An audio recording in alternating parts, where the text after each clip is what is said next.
Hi friends and welcome back to my channel. I hope you're all doing very well. So today's video is going to be all about custom Joy-Cons. So in today's video I'm actually going to be replacing my Joy-Con shells and buttons. The guys at eXtremeRate reached out to me and said would I want to do a review. So yeah, I've never changed Joy-Cons before. I'm excited and nervous at the same time. So I went with lilac shells and pink buttons. It was such a hard decision. I was so close to picking mint, but I do have the Animal Crossing Joy-Cons and one of them's mint, so I thought I'd go with something that I don't have at all. So yeah, stay tuned for that. I am going to be doing that shortly, but I thought first I would show you my current custom Joy-Cons just so we can compare. So the first ones that I have here are my original Joy-Cons that I got with the Switch when it first came out. So these are just the grey standard Joy-Cons. But as you can see here, these are just sticker covers. I don't even know, do these count as custom Joy-Cons? There's pros and cons of having sticker covers. Obviously they're really easy to put on, but you can still see the grey buttons and they are sort of like peeling off at the back now. Really cute for photos and stuff, and they are pretty practical, but I do prefer actually changing the shells and buttons. I think that just looks better overall. And speaking of Joy-Cons that have had the buttons and shells changed, these are a pair that my friend made. She specialises in custom Joy-Cons. These were a birthday present from my partner.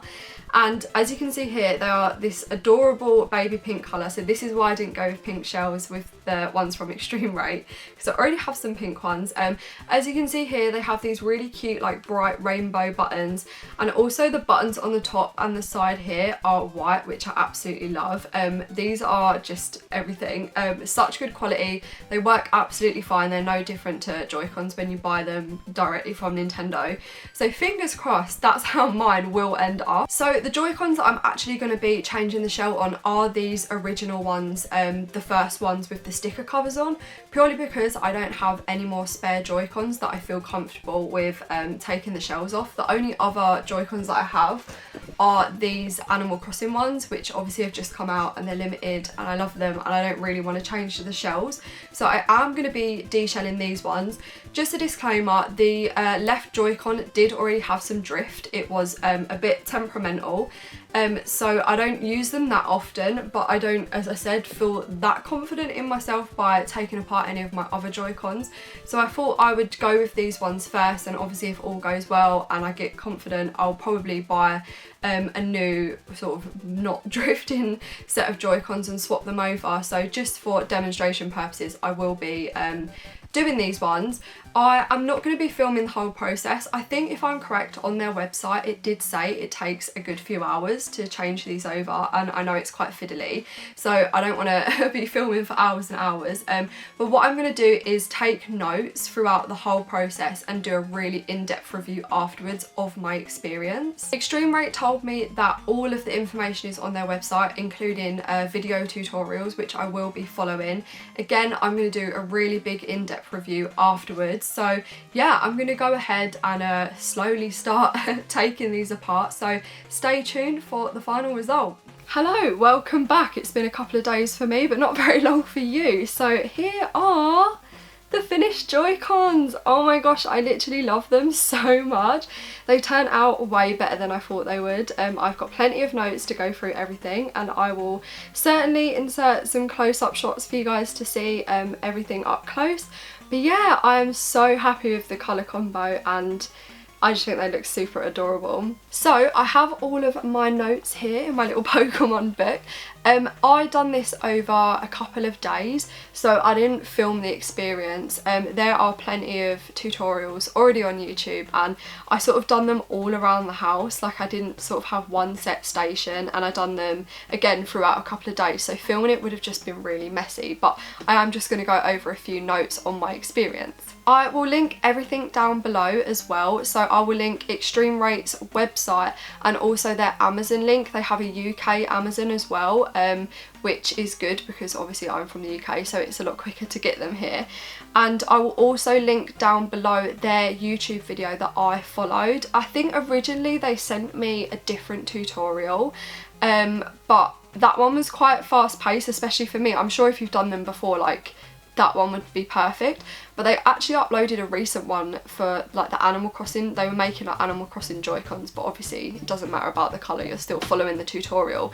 And I found it was a lot slower and easier for me to like work everything out. So I'll link both videos down below, whatever one works for you, but I just preferred the more slow paced one. My biggest tip going into this is to make sure everything that when you're taking your Joy-Con apart, loads of little bits will come out. Just keep them all in a place where you can see what they are. I hope that makes sense. If you watch the video that I watched down below, every little part he takes out, he will put on the table perfectly and visibly, whereas I was kind of just dropping stuff everywhere. As mentioned earlier, I'd done it all around the house, which was not a good idea.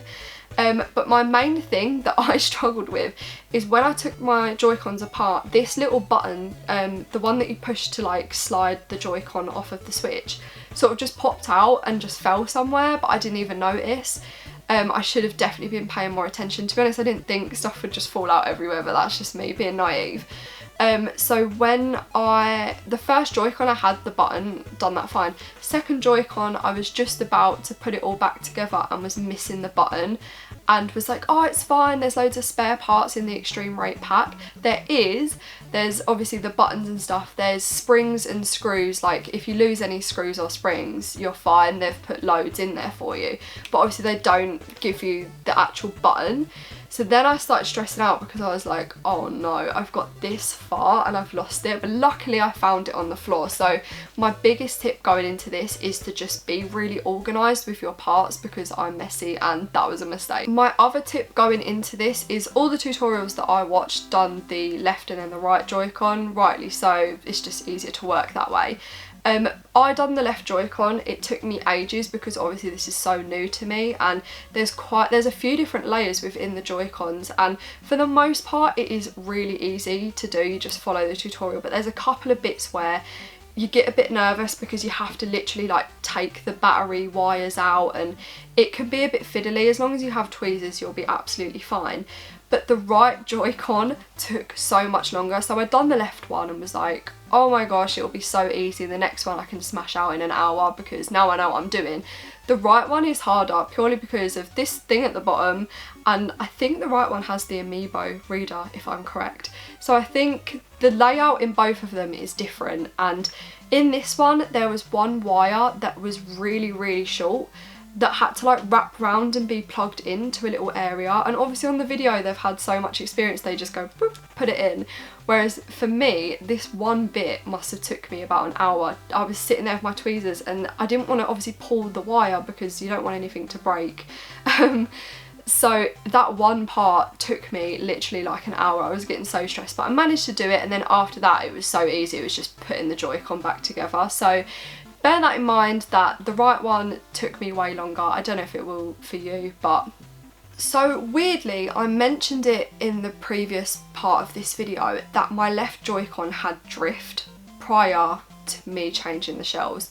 I don't know if I've just done something, but I've tested these Joy-Cons out several times since making them just to check that I hadn't broke them.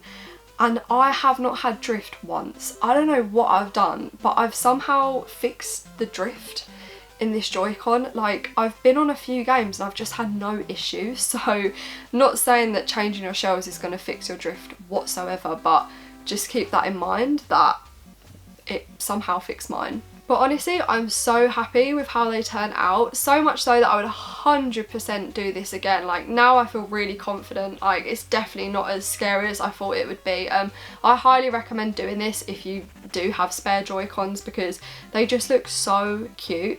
I'm so tempted to buy some more Joy-Cons and do another colour combo. I'm like totally obsessed now. But I really kind of want some mint ones, like, I don't know, mint and blue or mint and pink. Let me know down below what colour combos you guys think would work well. But yeah, if you have any questions about the experience, I'll be totally honest. Just put a comment down below and I'll reply. And also, again, I will link everything down below, including where I got my shells from and the buttons, and also the tutorial that I followed. And if you have watched my last video, which was my Animal Crossing Island tour, which was quite a while ago now, I did say in that video that I was going to be making a series of visiting people's islands. I am doing that. I am actually recording with a friend tomorrow who has an amazing 5-star island which I haven't seen in a very, very long time. So I'm going to be going there and recording the whole process and having a little island tour, and I am working on getting more of those out for you guys, so stay tuned for that. Thank you guys so much for watching, and also a massive thank you to the guys over at eXtremeRate for sending over the shells and Joy-Con replacements. I will link all their stuff down below as mentioned earlier. If you haven't subscribed already, please do. I am so close to 1,000 subs and would really appreciate that, and like the video if you enjoyed it. Stay safe and take care. Bye!